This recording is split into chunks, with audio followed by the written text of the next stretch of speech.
저에게 꿈이 있다면 저는 고방지일 목사님이라고 우리 한국교회 산증인이라고 불렸던 그런 목사님이 계셨습니다. 고방지일 목사님 103세에 이제 하늘나라로 가셨는데요.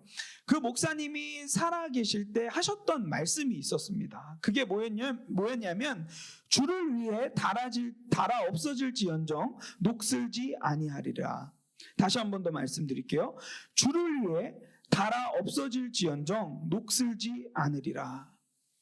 저는 저에게 꿈이 있다면 정말 이 목사님이 남겨주신 이 한 문장을 살아내고 싶다라는 생각들이 들었습니다. 사실 오늘 말씀을 읽으면서도 준비하면서도 이 한 문장이 바로 떠오르더라고요. 저는요, 이 한 문장이 저에게도 떠올랐지만 저는 여러분 모두에게도 선포하고 싶어요. 여러분들의 인생이 주를 위하여서 달아 없어질지언정 녹슬어 방치되어서 버려야만 하는 그러한 존재가 아니었으면 좋겠습니다. 여러분들이 그러한 존재가 되었으면 좋겠어요. 하나님 앞에서 주를 위하여서 사는데 달아 없어지는 그러한 존재들이 되었으면 좋겠습니다. 저는 이 한 문장을 품고 올 한 해를 살아내 보려고 결단을 했어요. 그래서 하나님을 위하여 또 하나님께서 우리에게 맡겨주신 이웃들을 위하여서 내가 달아 없어지는 존재가 되어야 되겠다. 사실 예수님이 그러한 삶을 보여주지 않았어요? 자신을 철저히 비우고 철저히 낮추고 철저히 죽여가며 누군가를 살리는 일들에 쓰임받았다는 거예요. 근데 그 반면에 다른 부류의 사람들은 어떠한 사람이냐면 쌓아놓는 것들을 계속해서 쌓아놓는 일들을 감당하면서 결국 녹슬어서 쓰임 한번 제대로 받지 못하고 그냥 가는 그러한 모습들이 너무도 많이 있다는 거죠. 진짜 그러한 길을 걷지 않는 우리가 되었으면 좋겠습니다. 우리가 어떠한 일을 할지 어떠한 삶을 살아낼지 모르겠어요. 그러나 그 현장에서 녹슬지 않은 우리 인생들이 되었으면 좋겠습니다. 오늘 본문에 보니까 녹슨 인생이 어떠한 사람들인지에 대한 부분들을 좀 나눠주고 있습니다. 사실 이 말씀을 이해하기에 앞서서는 지난주 말씀에 복습이 조금 있어야 될 것 같아요. 우리가 지난주 말씀에 기억을 한번 돌이켜 봅시다. 4장 13절부터 17절까지 말씀을 보면서 우리가 메멘토 모리라는 제목으로 말씀을 나눴었죠. 메멘토 모리의 뜻이 뭐라고 그랬어요? 죽음을 기억하라. 너의 죽음을 기억하라. 그러면서 그 말을 언젠가 계속해서 인생 가운데서 계속해서 되뇌이면서 우리가 삶 속에서 우리도 언젠가는 죽을 존재인데 지금이라는 시간을 우리가 선물 받은 자답게 겸손하게 살아가야 된다는 것을 계속해서 얘기했습니다. 메멘토 모리라는 말은요, 로마가 이제 원정 경기가 아니죠. 이 전쟁에 나갔다 돌아와가지고 승리했을 때 이 시가행렬을 하지 않습니까? 시가행렬을 했을 때 이 장군 뒤에다가 노예를 세워놨다고 했어요. 그 노예를 통하여서 계속 메멘토 모리를 반복하게 했다고 했어요. 너의 죽음을 기억하라. 왜냐하면 너가 지금은 당장 이 승리의 행진을 하고 있지만 너도 언젠간 죽을 사람이라는 거죠. 우리 그리스도인들 똑같다고 했어요. 하나님께서 오늘을 나에게 선물로 주신 것이지 이 모든 것들은 철저히 하나님의 은혜로밖에 해석될 수 없다고 얘기를 했습니다. 당연한 것이 아니라고 얘기를 했어요. 그렇기 때문에 우리는 보이다가 없어지는 안개와 같은 존재이기 때문에 늘 하나님 앞에서 겸손하게 행하고 우리의 계획조차도 우리 스스로 하는 것이 아니라 하나님께 맡겨드리고 주님과 동행하는 삶을 살아야 된다고 거듭 강조했습니다. 우리는 우리를 과신하면 안 된다고 했어요. 그리고 우리는 우리의 계획 가운데 모든 선택권이 자기에게 있다고 착각하지 말아야 된다고 얘기했습니다. 오늘 이 말씀도 그와 연장선상에 있어요. 우리는 하나님이 어떠한 존재인지를 정확하게 인식해야 돼요. 그와 동시에 그 영원하신 하나님 앞에서 내가 얼마나 무능하고 존재인지를 인식하는 것도 중요하다고 말씀을 드렸습니다. 사실 제가 이번 주에요 한 장례식을 다녀왔습니다. 사실 어제 다녀왔어요. 어제 장례식을 하나 다녀왔는데 저와 지난 교회에서 동역했던 선생님입니다. 결혼한 지도 얼마 안 됐고 나이가 38인데 교통사고로 인하여서 하나님 품에 안겼어요. 저는 이 과정들을 보면서 이 한 주간 하나님이 또 그 말씀을 나에게 기억하게 하시는구나라는 것을 깨달았어요. 인간적인 마음으로 너무 슬펐어요. 내가 사랑하는 사람, 당연히 내일도 있을 것 같았던 그 사람이 하나님 품에 안긴다는 것이 인간적인 마음으로 너무 슬펐어요. 근데요, 한켠에서 무슨 마음이 들었냐면, 제가 지난주에 이 말씀을 나눴었잖아요. 우리는 잠시 보이다가 없어진 안개와 같은 존재다. 근데 그것을 실제적으로 보여주는 것 같았어요. 나 아무것도 아니구나. 결국은 내가 할 수 있는 게 없구나. 내 생명을 보존하기 위해서 내가 아무리 번지르한 계획을 세운다 한들, 구체적인 계획을 세운다 한들 할 수 있는 것이 아무것도 없구나 라는 것을 깨닫게 됐어요. 그러면서 또 무슨 마음이 들었냐면, 내가 돈과 학력과 외모, 이러한 것들을 아무리 열심히 가꾼다 한들 죽음 앞에서 그게 무슨 소용이 있겠는가라는 생각을 해보게 됐습니다. 오늘 본문이 그 얘기를 하고 있어요. 우리는요, 늘 하나님 앞에서 겸손한 태도로 살아가야 되는데, 겸손한 태도보다는 무슨 태도를 택하냐면 그냥 내일 일도 내가 아는 것처럼 착각하면서 살아가죠. 내가 이만큼 계획하면 이대로 이루어질 거야. 내가 요만큼 학력을 가지면 나는 성공할 거야. 내가 요만큼의 재력을 가지면 나는 성공할 거야. 나는 이 집을 내가 보존하면 나는 성공할 거야. 내가 외모를 이렇게 가꾸면 나는 성공할 거야. 이런 착각 가운데 살아간다는 거죠. 지금 야고보서는 그것을 맹렬하게 지금 비난하고 있는 거예요. 그러면서 우리에게 무엇을 기억하게 하냐면, 오늘이라는 것이 얼마나 소중하고 그것들이 하나님의 은혜 가운데 얼마나 내게 주어졌는지를 기억하게 하는 거예요. 여러분, 오늘, 지금이라는 이 단어가 여러 가지가 있지만 프레젠트라는 이 단어로도 쓰입니다. 여러분, 프레젠트 하면은 떠오르는 뜻이 뭐예요? 선물이 선물. 저는 이 두 가지 뜻을 가진 이 단어를 보면서 지금이 하나님이 내게 주신 선물이구나 라는 것을 깨닫게 됐어요. 그렇기 때문에 오늘 내가 내일 일을 염려하고 내일 일을 계획하는 것 이전에 오늘을 주신 하나님께 감사하며 오늘을 주신 하나님 앞에서 겸손하게 행해야 된다는 것을 기억하게 됐어요. 오늘 이 말씀이 그 얘기를 하고 있는 거예요. 들으라, 부한 자들아. 여러분, 이 들으라라는 명령 지난주에도 들었죠. 4장 13절 말씀에 들으라 이렇게 얘기하고 있잖아요. 명령입니다. 누구에게 지금 타깃이 간 거예요? 1차적 청중은 누구냐면 부한 자들이, 부자들. 여러분, 근데 이 말씀을 읽으면서 여러분들이 오해하지 말아야 될 것은 이것입니다. 부자들은 나쁜 사람이다 라는 오해를 가질 수 있을 것 같아요. 아닙니다. 여러분, 돈도 나쁜 거라고 생각할 수 있을 것 같아요. 아닙니다. 여러분, 꼭 기억해야 돼요. 돈은요, 하나님께서 우리에게 세상을 살아갈 수 있도록 하나의 도구로 주신 것입니다. 이 가치를 규정하는 하나의 도구로 주신 거예요. 근데 지금 이 말씀을 통하여서 이 부한 자들에 대한 지적을 하는 이유는 뭐냐면, 이 부자들이 부자여서 문제가 아니라 부자인데 삶의 태도가 엉망진창이어서 지금 지적하고 있는 것입니다. 그 부한 자들에 대한 지적을 이렇게 가져가고 있어요. 너희에게 이 말 고생으로 말미암아 울고 통곡하라. 너희에게 이 말 고생이 뭡니까? 하나님 앞에서 심판받을, 하나님 앞에서 정산하게 될 그 문제에 대해서, 그 심판의 내용에 대해서 너는 울며 통곡하라는 거예요. 네. 돌아오라는 거예요. 그리고 너가 마주할 그 심판의 날을 두려워하라는 거예요. 도대체 어떻게 살았길래 이 부자들이, 여러분, 제가 아까도 말했듯이 이 재물이라는 것은요, 이 재물 자체가 부정하지 않습니다. 도구의 하나의 도구.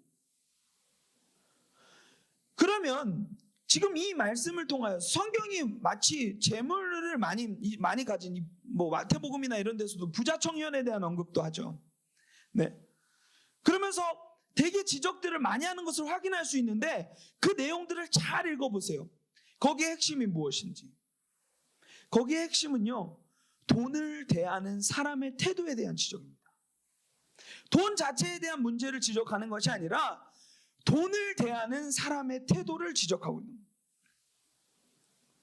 명예요, 권력이요, 세상을 살아가는 데에 질서를 잡는 도구에 불과합니다.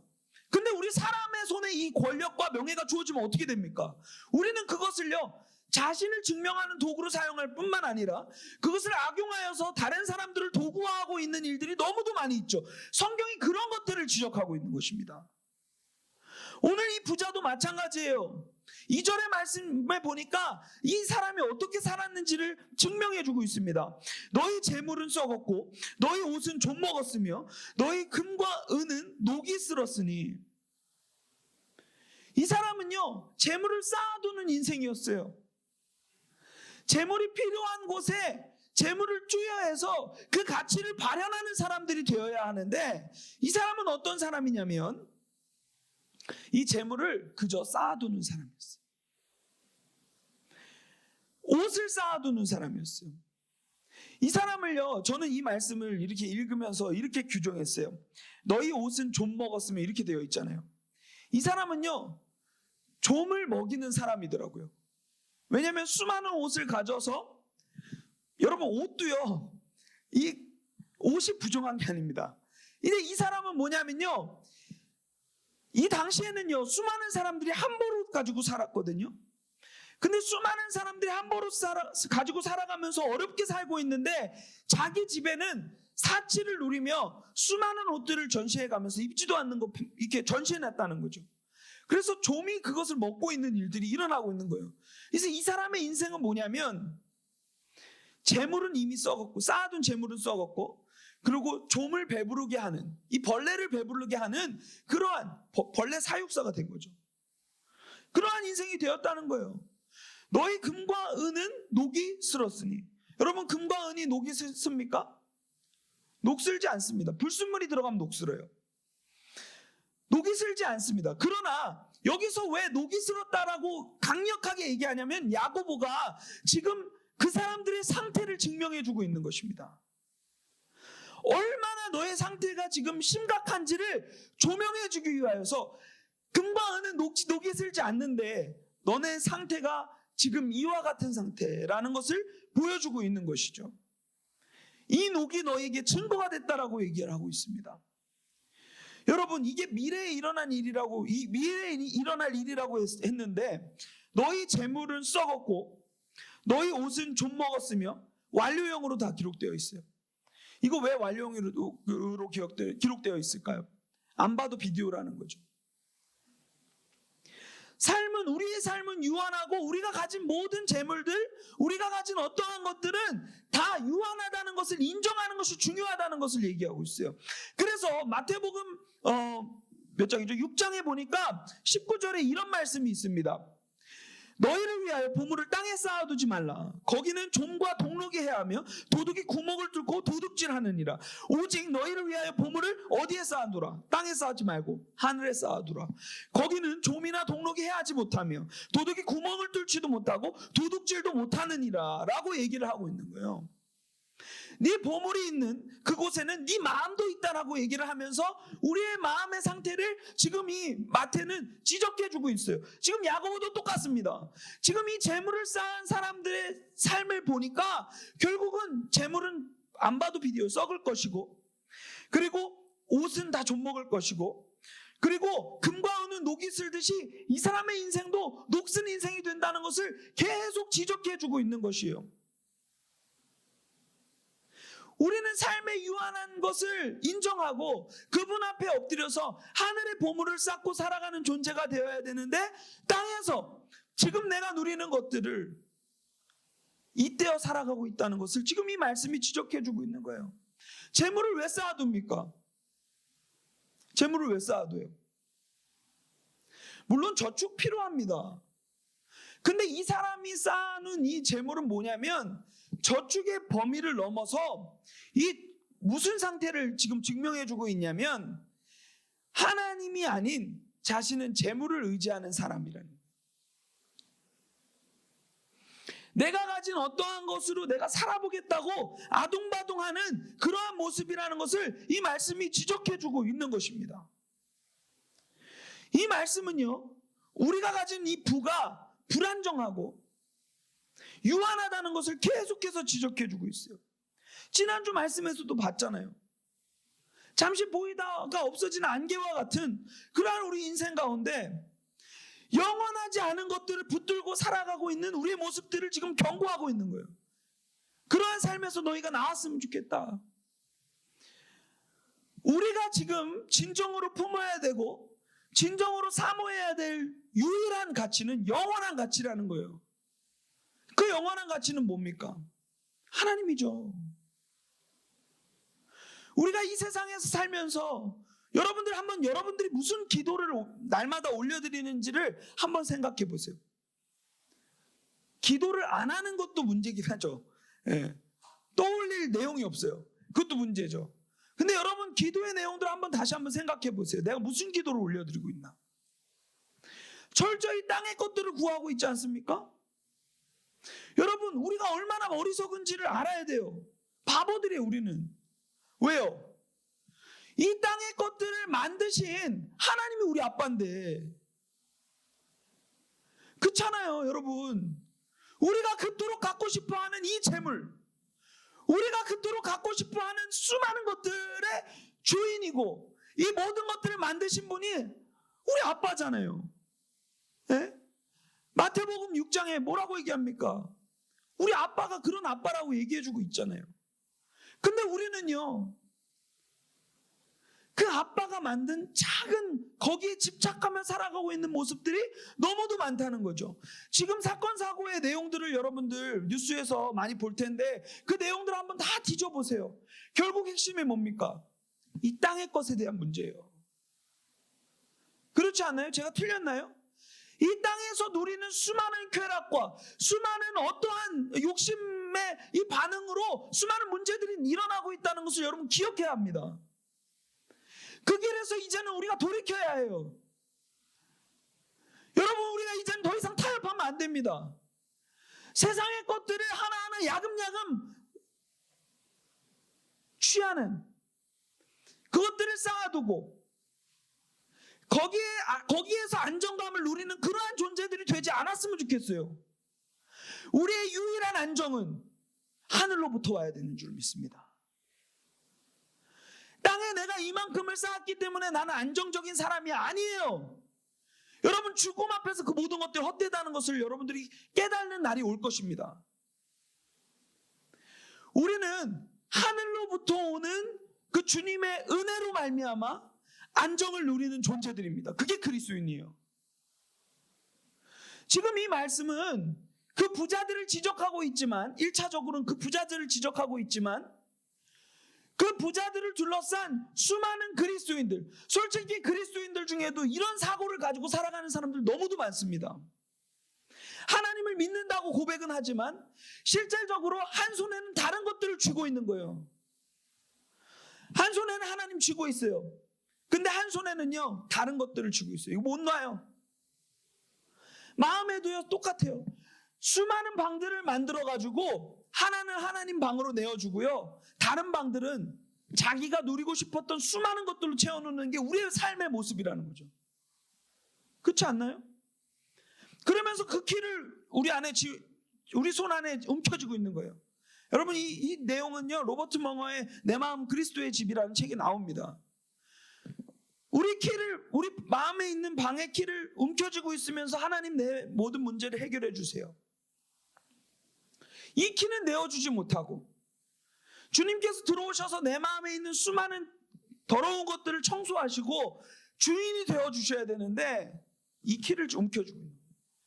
이러한 모습이 이 당시에 야고보가 지적하고 있는 이 부자들의 모습이며, 동시에 그 시대에 살고 있었던 그리스도인들 중에 이러한 모습을 살아가고 있었던 사람이죠. 동시에 또 오늘을 사는 우리 가운데 너무도 유효한 말씀이라는 것을 깨닫게 됐어요.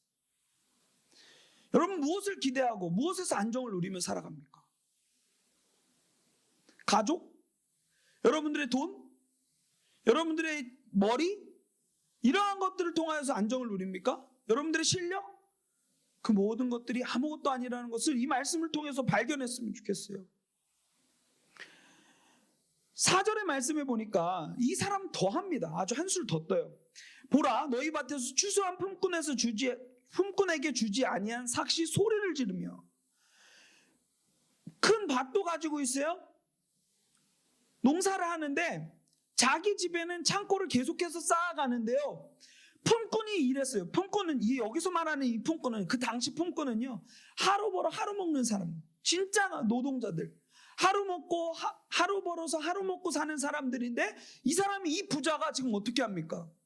예나 지금이나 똑같아요.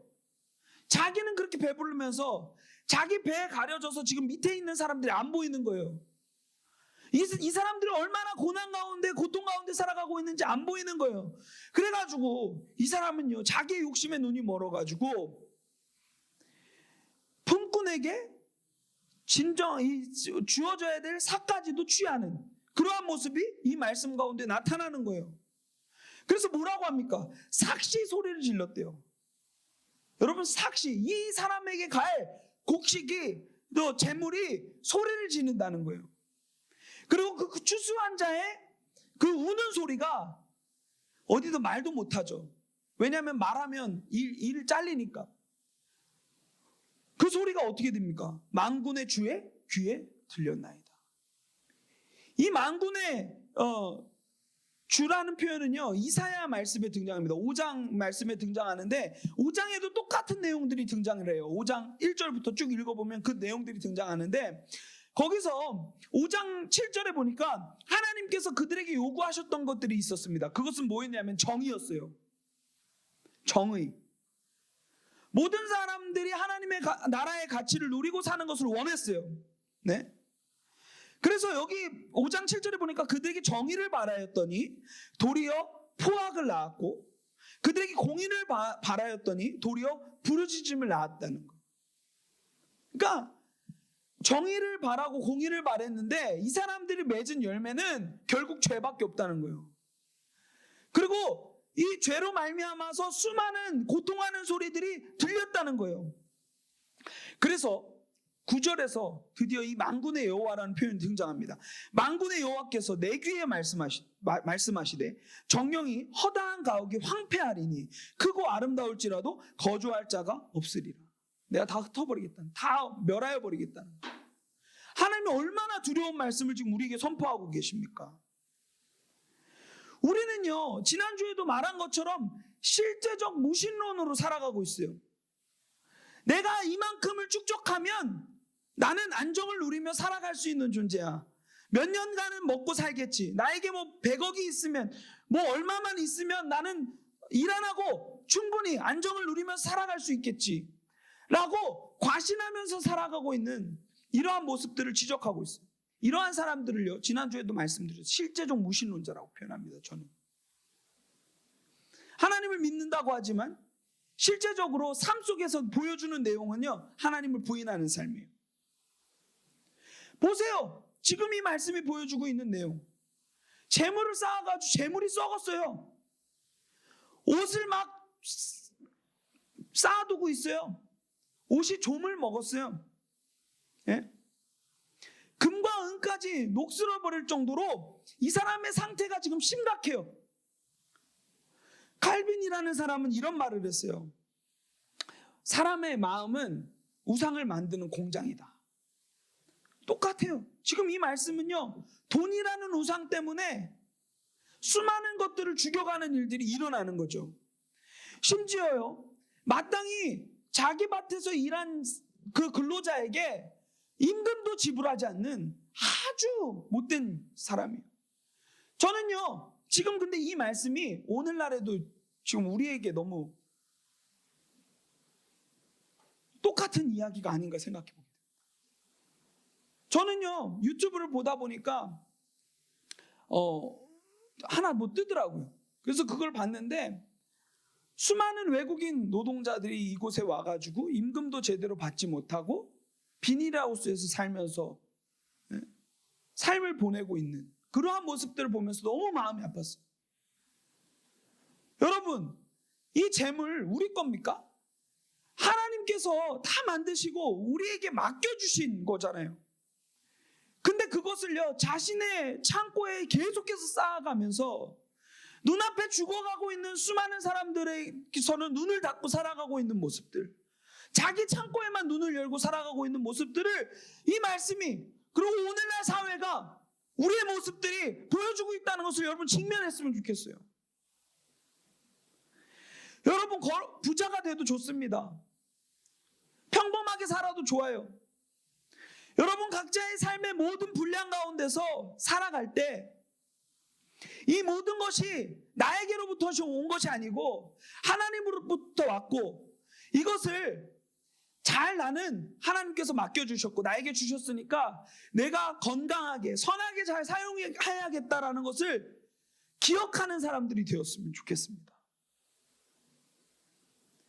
부자가 되어도 자기 배만 불려가지고 배 밑에 수많은 사람들이 죽어가고 있다는 것을 모르는 그런 가짜 그리스도인들 되지 않았으면 좋겠어요. 그거는 그리스도인이라고 말할 수가 없습니다. 성경은 그렇게 얘기하고 있지 않거든요.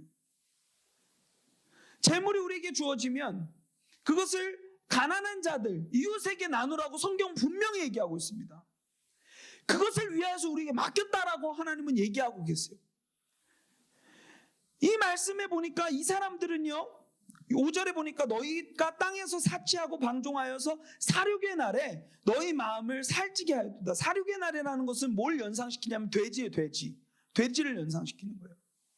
사륙의 날이 차려면 어떻게 해야 됩니까? 살을 찌워야겠죠. 왜냐하면 그걸 도축해서 유통을 해야 되니까. 여러분, 마른 돼지를 그냥 도살해가지고 유통합니까? 아니에요. 오히려 마른 돼지는요, 도살날이 더 남아있어요.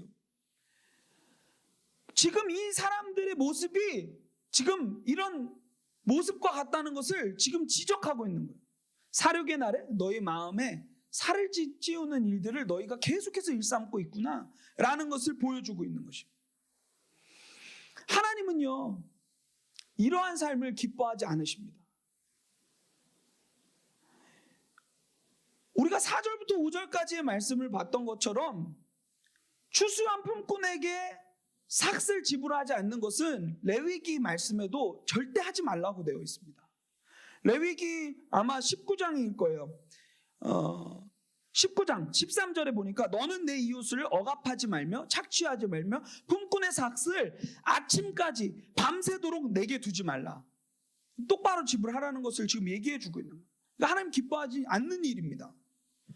그분의 귀는요, 억압받는 자들의 고난에 민감하게 반응합니다. 여기 아까 4절에도 나왔잖아요. 만군의 주의 귀에 들렸나이다. 무슨 소리가? 추수한 자의 우는 소리가. 그 만군의 주라는 표현을 통하여서 우리에게 보여주시는 건 뭐냐면, 그 누구도 대적할 수 없는, 대항할 수 없는 절대적인 힘을 가지신 그분이 지금 이 말씀을 우리에게 펼치고 계시다라는 것을 얘기해 주고 있는 것이에요. 여러분, 우리 모두가 삶을 낭비하지 않았으면 좋겠습니다. 녹슨 인생이 되지 않았으면 좋겠어요. 지금 이 말씀에 보여주고 있는 이 사람처럼 자신의 창고만 쌓고, 자신이 하나님께서 왜 이 땅 가운데 보내셨고 하나님께서 하실 일들에 대해서는 눈을 닫고 귀를 닫고 자기의 창고에만 눈을 열고 귀를 여는 그러한 사람들이 되지 않았으면 좋겠습니다. 마지막으로 이 이야기만 하고 좀 말씀을 마치려고 하는데요. 여러분, 짐 엘리엇이라는 선교사님이 있습니다.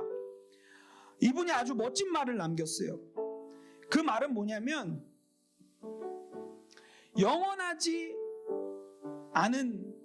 영원한 것을 위하여서 영원하지 않는 것을 버리는 것은 바보가 아니다. 그런 말을 남겼어요. 이분의 삶은요, 이렇습니다. 시카고의 휘튼 대학을 수석으로 졸업한 인재였어요. 근데 이분이요, 에콰도르, 이제 아마존 유역의 선교사로 자기가 자원하고 파송받게 됩니다. 이 지역은요, 가장 악명 높고 접근하기 어려운 아우카 부족이 살고 있었던 지역이었어요. 근데 거기에 4명의 동료와 함께 들어가게 되는 거예요. 근데 그곳에 들어간 직후에 바로 얼마 안 돼가지고 창에 찔려서 순교하게 됩니다. 함께 들어간 친구들도 모두 살해돼서 강에 버려진 채 이제 발견된 거예요. 그래서 이 언론사에서 이런 이야기를 기사로 썼어요. 총망받던 인재들이 선교지에서 복음을 전해보지도 못하고 목숨을 잃어버리는 이 모습을 보면서 시카고 신문들이 이렇게 대문짝하게 담아냈다고 해요. 얼마나 불필요한 낭비인가. 그때 그의 아내가 신문 기자들에게 이런 호소를 했다고 합니다. 말씀을 삼가하십시오. 낭비가 아닙니다. 내 남편의 죽음은 낭비가 아닙니다. 그는 전 생애를 이것을 위하여 준비했던 사람입니다. 바로 이 시간을 위하여서 살아왔던 사람입니다. 그는 하나님께서 주신 자신의 책임을 수행하고 생애 목표를 달성하고 죽은 행복한 사람입니다 라고 얘기를 했다고요.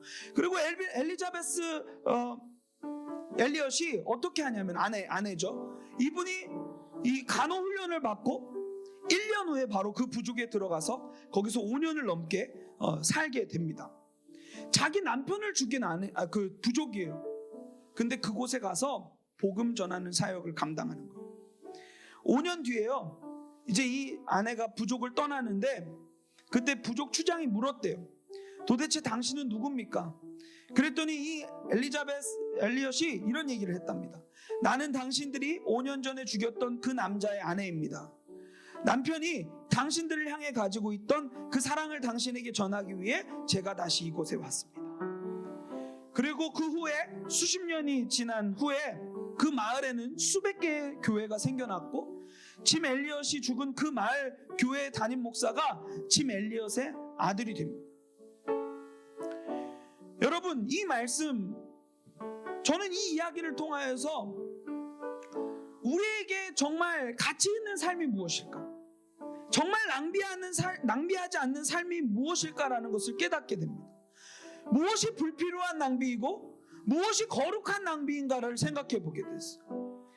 그 당시에 죽었을 때요, 그들의 옷에는요 총이 있었다고 해요. 근데 거기에 대항하지 않은 거예요. 오늘 말씀 6절에 보여주고 있죠. 너희는 의인을 정죄하고 죽였으나 그는 너희에게 대항하지 아니하였느니라. 예수님이 보여주신 대로, 예수님도 그랬었잖아요. 예수님도 그렇게 죽어가실 때 그들에게 향하여서 손가락질하거나 그들을 저주하거나 이러지 않으셨어요. 그들을 용서해달라고 오히려 하나님께 기도했던 분이세요. 짐 엘리엇도 마찬가지예요. 예수님을 본받아 그의 죽음 가운데서 그들을 향하여서 계속해서 복음을 나누었다고요. 그의 일기 중에 나중에 이런 글귀가 나왔다고 합니다. 주님, 제가 높은 자리에 올라가는 것이 아니라 제 삶이 하나님을 높이고 주님을 전하는 일에 사용되게 하여 주세요. 영원한 것을 얻기 위해 영원하지 않는 것을 버리는 자는 결코 어리석은 자가 아닙니다. 이렇게 일기장에 남겨놓았다고 합니다. 여러분, 우리의 인생이 이러한 인생들이 되었으면 좋겠습니다. 녹슨 인생, 여러분, 그것을 추구하지 않았으면 좋겠어요. 오늘 이 말씀이 우리에게 보여주고 있는 내용들을 우리의 기도 제목으로 삼아 살아내는 믿음의 사람들이 되었으면 좋겠습니다.